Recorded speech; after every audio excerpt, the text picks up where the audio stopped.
this is the only way of eating that has really worked for me. Lori, very good to see you again. Thank you for joining me. Oh, thank you. It's been a pleasure to be invited to come back. And I'm so impressed with how many interviews you've been doing. Every one of them has a unique perspective, and it's very, very interesting. And I'm just trying to catch up with all of them. Cheers. So I thought, as this is the second time you're here, I thought maybe we could divide the interview into two parts. So, Sure. first part, for people that may not know you yet, maybe you could give us a summary of how you found carnivore and what changed for you. And then in the second part, maybe you could talk about what has changed for you or what's remained the same since we last spoke. Sure. Okay. Sounds great. Okay. So, how did you find carnivore? Well, I like to say that carnivore kind of found me or rediscovered me because I've always loved meat.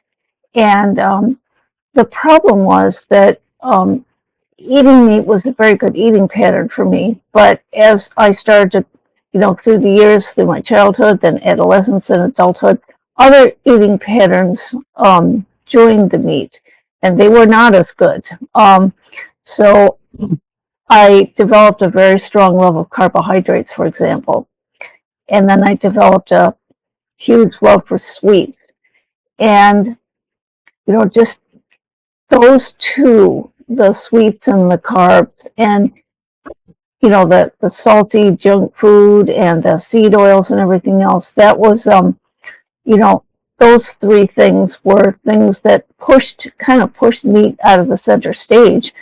So even though I was getting some benefits from meat, I think they were, in a way, being canceled out by these other negative eating patterns.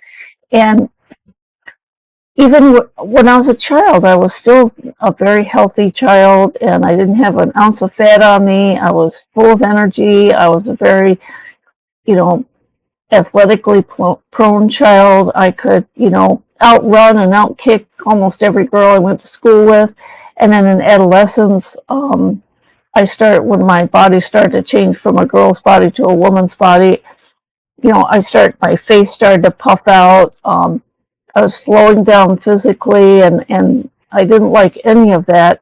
And then by my mid-teens, I was starting to put on weight, and I had developed potbelly, which I didn't know at the time had a very dangerous sort of fat in it called visceral fat. And unfortunately, that first bout of weight gain was the start of a huge pattern of yo-yo dieting, where the yo-yo throw got bigger and bigger year by year and decade by decade. So first it was gain 5 pounds, lose it, gain it back, gain 10 more. And then that became 20 pounds, 30 pounds, 40 pounds, 50 pounds. And I got up to well over 200 pounds. And I knew this was not good. At the same time, I just felt so wired in to these bad eating patterns that I couldn't imagine myself eating any other way. And I didn't like vegetables. And, that was a source of real pain for me because everybody was saying, eat your vegetables, eat your greens. And I just didn't like them. And I hated salad. And it's like I didn't know what to do. I tried to force myself to eat salad and vegetables, and it failed every single time. But I still remained healthy enough to work full time and have a pretty active life. But then in my late 30s, I got a warning shot. My blood pressure went up. And so my doctor said, we've got to, look at your diet and get your blood pressure down. And she wisely said that she wanted to do that before she put me on medication. So I managed to lose about 35 pounds or something, and my blood pressure did go down, and I was very grateful for that.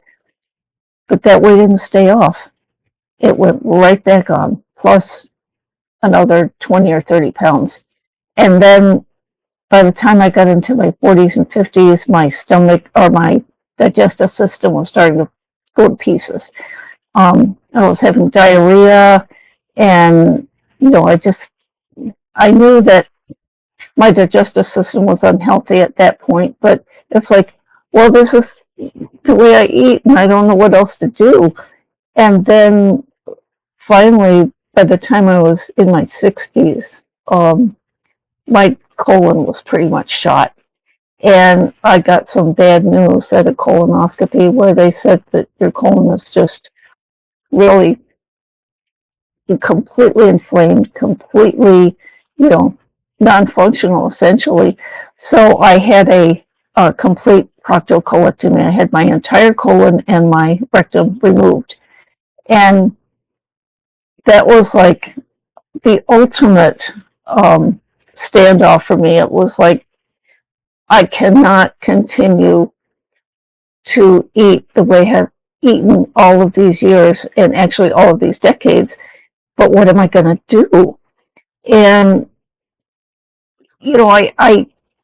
I did try to cut down on some of the worst carbs and the worst junk food, and I was able to do that because having lost my colon, that really scared me. That seemed like a real threat to my life. And so as much as I was reducing some of the carbs and sugar, I was not eliminating them. And then I saw a video by Dr. Robert Ltic, and he talked about the entirely destructive effects of sugar. He talked about young patients he had as young as 8 and 10 years old who are having fatty liver disease and full-blown diabetes at such a young age. And that really, I think I got religion about sugar right about that time. And it was tough though, because I loved cookies, put a box of Oreo cookies in front of me and game over. Once that package was opened, I would just eat one after another after another. And I know many people go through this type of pattern where they, can't stop when it comes to this junk food. So I thought maybe if I just got rid of the really horrid sugary foods, and maybe just had an occasional piece of cake or pie, that might work. And then Dr. Berry's video on the proper human diet showed up in my YouTube feed. And that was like a real eye-opener for me, because he talked about the proper human diet, which was predominantly red meat. And I had never heard the things he was telling me about red meat. He was saying it's very nutrient dense.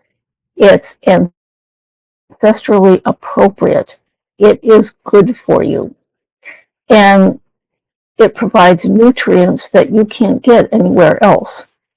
And he also talked about how some people are just very sensitive to carbohydrates, and they have, we all have a carbohydrate dial, he kind of used as a metaphor, and said that, some people can have maybe 50 grams of carb a day, and some people have to have close to zero. And I had to face the music and realize that I was one of those people in the zero category. So here was the challenge. The good news was that since I could really, pursue an eating pattern that featured meat as the center part of the diet, that could work for me because I love meat. I love beef. I love steak. I love burgers. I love bacon. I loved eggs, and I was grateful for that. But I had never heard anything like what Dr. Berry was telling me, and I am incredibly grateful to have heard that video, because that was what really gave me the final kickstart to really move to a predominantly carnivore diet. And it was really probably a lifesaver for me, because now I am a full-blown carnivore. I eat meat, butter, eggs, bacon, and occasionally I'll have some chicken. That's where I landed as a full-blown carnivore, and this is the only way of eating that has really worked for me. I lost the pot belly that I had never been able to lose before. I took off another, no, I had lost weight after the colon surgery and, by cutting back on some of the carbs and sugar, but I lost an additional maybe 30, 35 pounds. There were things that just improved overall. I seemed to have more energy. I didn't have as many upset stomachs. And despite having this colon surgery, I was pleased to find out that I could still accommodate meat in my diet. It didn't hurt me. It didn't upset my stomach or anything else. So that is a wonderful thing. And carnivore really is the only diet that I can imagine following now. I just can't imagine going back.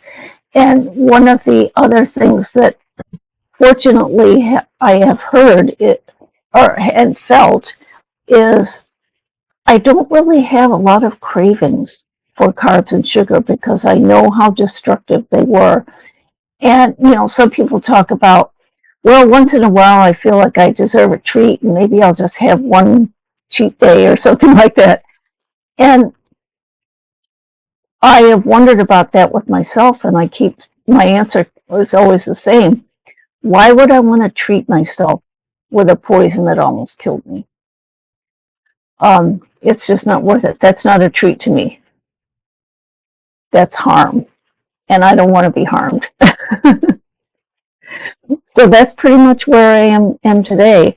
And the thing that I am looking at now, which is very fascinating, is the possible metabolic influence on our mental health as well. Yeah, I think there seems to be a very clear link between your metabolic health and mental health, right? I think there is, and I didn't even realize this. I ordered 2 books that I'm really looking forward to reading. One is Brain Energy by Dr. Chris Palmer, and the other one is Change Your Diet, Change Your Mind by Dr. Georgia Ede. And they really dive quite deeply into this whole issue of the metabolic influence on mental health. And for me, that is going to be a fascinating area to explore, because one of the things that I benefited from when I switched to carnivore that I had never experienced before is just a greater sense of clarity about things. There's an old song from the 70s, and the refrain is, I can see clearly now. And that's true. I can see more clearly now. I can work, even though carnivore does not solve all your problems. I have a greater sense of being able to analyze things and be able to realize where I, contributed to a problem and where maybe others contributed to a problem that I took too much of a burden on myself. And that is invaluable to me. It just makes a huge difference. Yeah. So I'm not sure how long it is since we spoke, maybe 2 or 3 months. But in that time, what's changed for you, or what's remained the same? Is your resolve stronger, or what kind of feelings have you had in that time? Well, as much as I am grateful for the carnivore diet, it has that clarity, that mental clarity has actually brought out some very strong feelings and strong memories of literal trauma that I went through as a child and a young adult. And that was very, very, very painful. But the pain was necessary because it helped me to understand more about why things happen sometimes. So even though I have had some feelings of deep pain and tears, I consider those a form of grief and recovery. So that in a sense was very, very helpful to me. I still struggle with the whole idea of managing stress. That's very difficult. But I also know that stress there are many, many types of stress, and that I grew up with stress every single day of my childhood and young adulthood. And so just being able to understand that now and just step back and look at it is incredibly valuable to me, because I always wondered, what's the matter with me? How come I can't figure things out or whatever? And there was a reason for some of the things that I just didn't seem to understand. And now I think I have far more mental clarity to see exactly what was going on then. And that is helping me now, because I'm still facing some challenges. My job is very stressful, things like that. But I think because of the way I'm eating now, and I'm feeling generally healthier, both physically and mentally, I will have a greater capacity to understand it and to deal with it. That's clarity and the ability to kind of stand back and look at things more objectively. It improves everything about the way you deal with things in life, right? Yes, absolutely. It's vital. And a lot of my fellow carnivores have talked about how they feel far less anxiety. And I still feel some anxiety, but I do feel less than I did before. And I thought about anxiety, and anxiety is a huge burden to bear. There are times when you can't avoid feeling some anxiety, but if you have it, if that's part of your life, you go through this incredible pain, and your anxiety not only hurts you, but it can enable others to hurt you and you to hurt others, because anxiety sometimes translates into behavior that is not good for you or for anybody else. So just the reduced amount of anxiety is another thing that I appreciate greatly.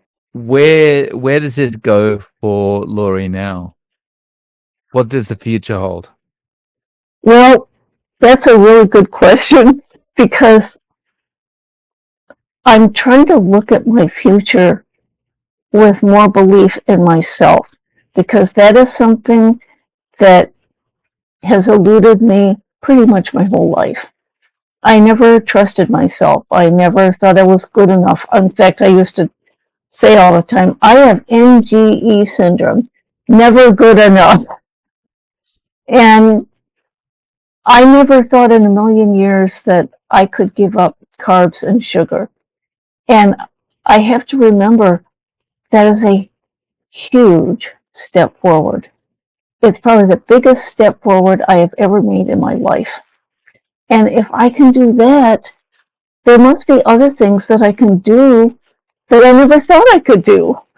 So I'm thinking about things I never have thought about before.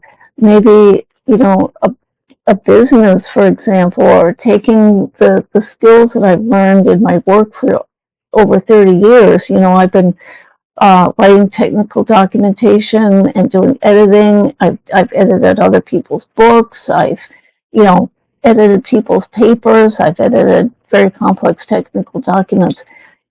And that's a valuable skill, and I can do it well if I believe I can do it well, because the feedback, I've gotten good feedback on it.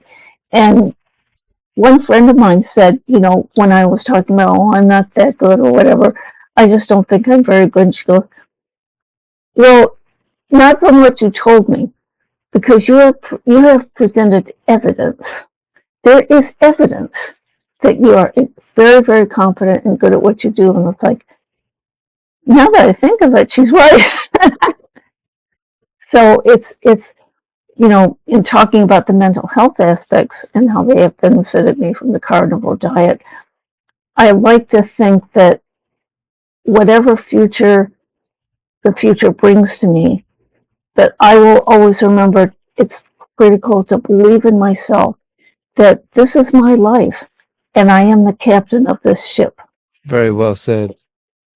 So, for someone who's just getting started on carnivore, what advice would you give them?